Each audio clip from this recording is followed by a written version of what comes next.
tidak disukai oleh golongan Syiah di Kufah, tapi oleh kami dia adalah merupakan anak sulung Sayyidina Ali, maka mereka terpaksa juga menobatkan Hasan sebagai imam yang kedua.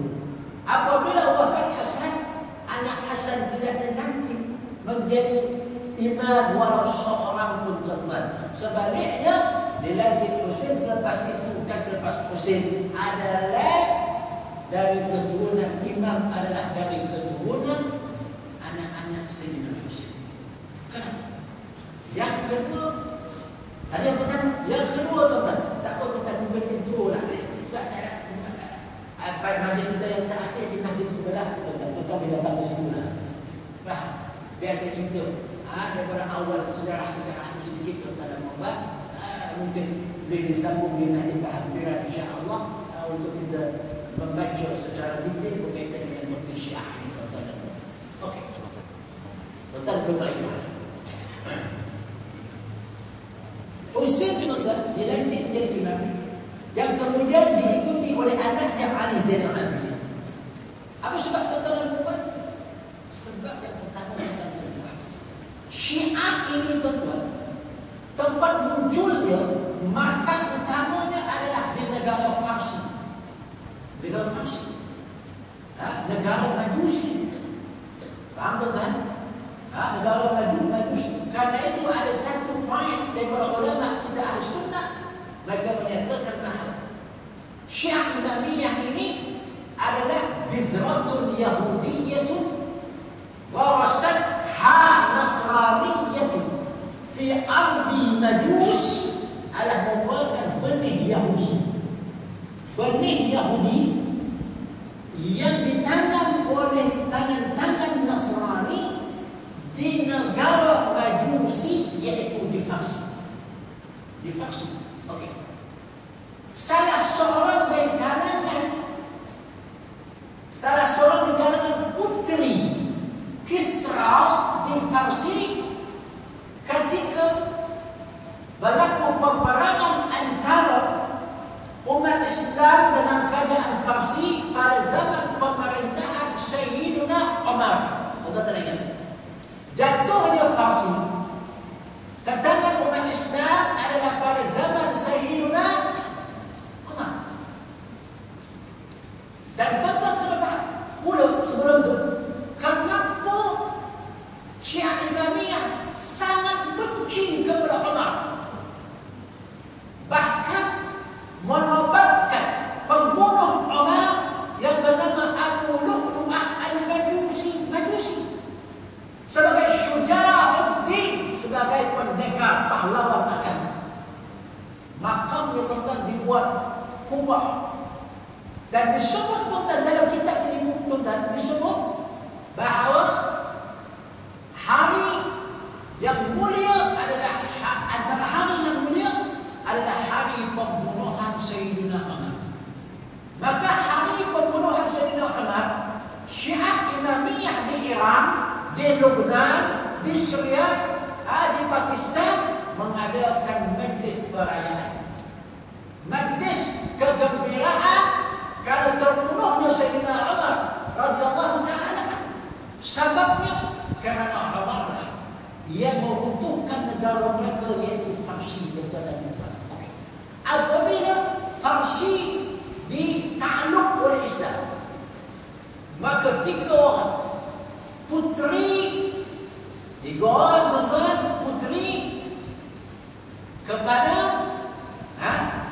Kisra Farsi dibawa ke Madinah.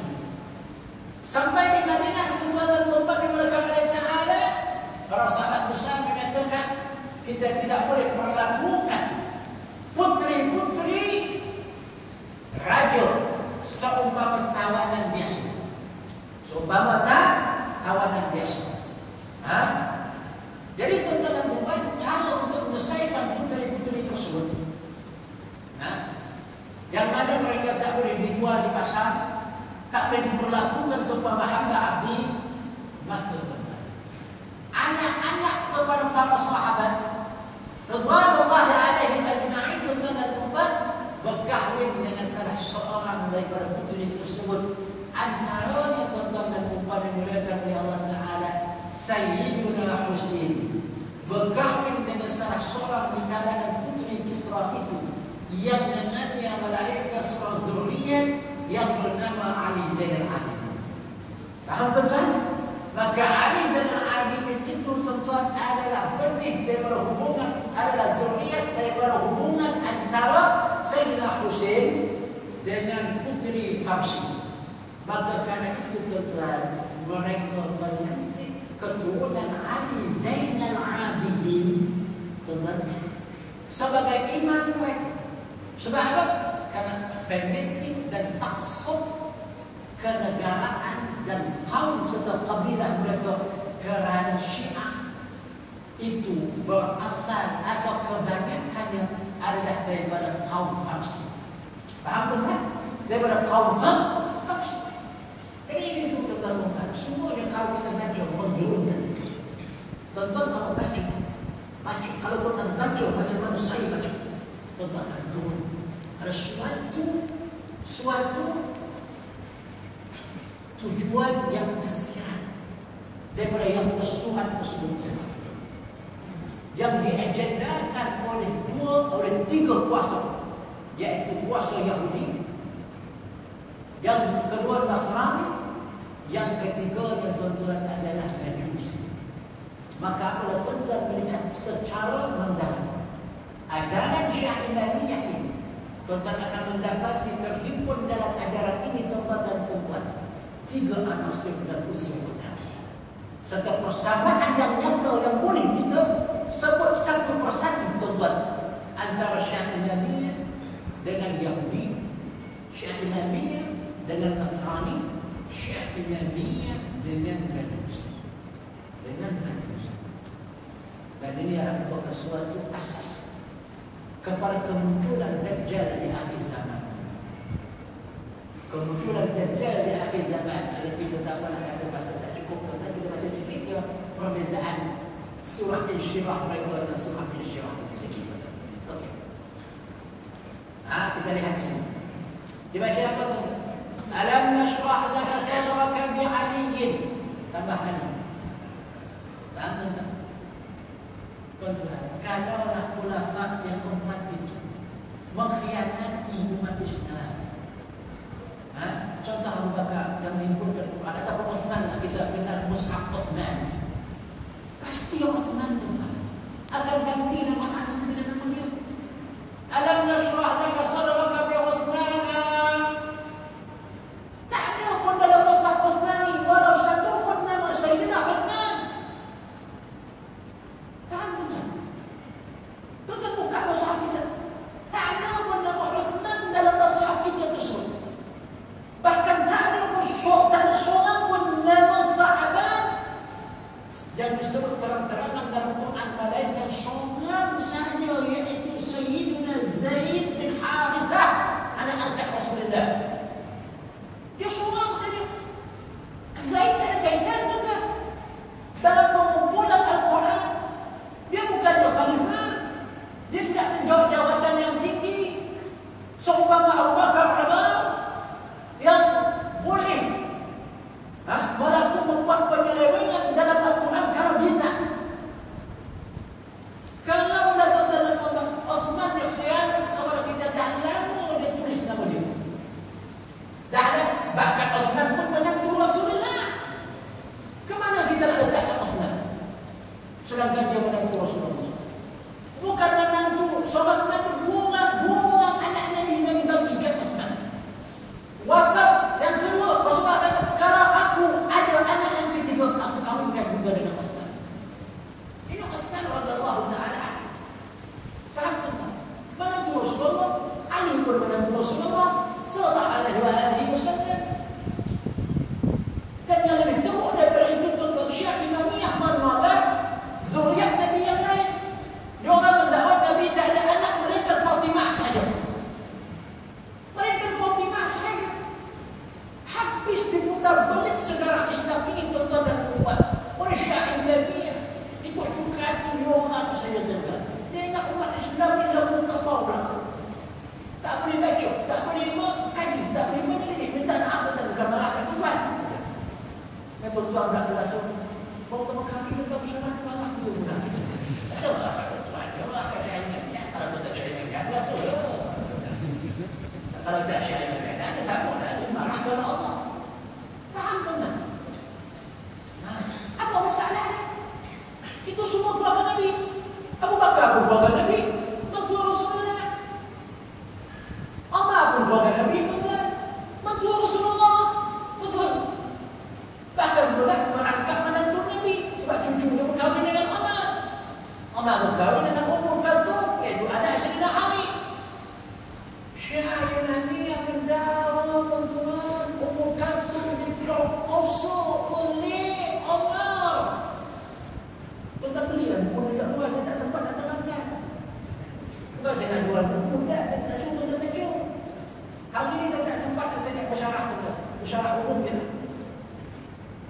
Kerana usul kafir sebut Osman Umar memperkosa Ummul Kalthum. Takkanlah baca benar Sayyidina Ali. Sampai menyerahkan anaknya kepada pengkhianat, kepada orang yang kafir yang melakukan pengkhianatan terhadap umat Islam. Siapa Ali? Kita tak sedar dengan ucapan-ucapan mereka itu sekaligus mereka mencaci ahli keluarga Rasulullah. Konon saja, zahir saja, rukuk pada keluarga Nabi. Zahir tuan di Arafah, labbaika ya Ali, labbaika ya Karar. Allah labbaik Allahumma labbaik. Labbaika ya Ali, labbaika ya Karar, labbaika ya Husain.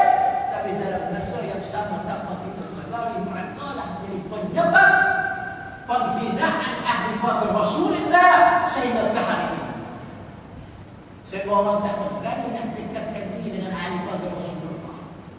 Tak berani nak sebut nama imam-imam ahli keluarga Rasulullah. Sebut nama Ja'far Shadiq Syiah, sebut nama Ali Zainal Abidin Syiah, apatah lagi pada zaman mutaakhir ini yang bertugas membahas dan menjelas serta mencerahkan permasalahan Syiahiyah ini kebanyakannya dilakukan oleh golongan Wahabiyah. Oleh golongan Wahabiyah yang sememangnya tuan adalah merupakan golongan yang terang-terangan benci kepada ahli keluarga Rasulullah. Betul-betul faham. Yang tersirat daripada kemunculan Syiahiyah ini jadi semua khalifah yang keempat itu keluarga Rasulullah. Ada hubung kait dengan Rasulullah sallallahu alaihi wasallam. Bukan orang luar. Bukan orang luar yang jadi khalifah yang keempat itu tuan-tuan dan puan. Jadi kalaulah Utsman mengkhianati Al-Quran, Utsman akan tulis nama dia. Seumpama Syiah mendakwa ada nama Ali di sini, Utsman boleh tulis nama dia. Alam nashrah laka sadraka bi Utsman. Tidakkah kami telah melapangkan dada engkau dengan Utsman wahai Muhammad? Betul juga. Utsman tenang, apa Rasulullah tenang dengan menantunya. Kalau Rasulullah tak suka dengan menantunya, ikut seorang dia takkan kahwinkan yang dulu. Betul? Azab Nabi dapat menantunya Utsman, maka tak akan Nabi kahwinkan Utsman dengan puteri dia yang kedua sebab kewafatan puterinya yang pertama. Tapi Nabi kahwinkan Utsman dengan puterinya yang kedua tentang yang dengannya Utsman terkenal sebagai Dzun Nuraini, dua orang yang mendapat dua cahaya mata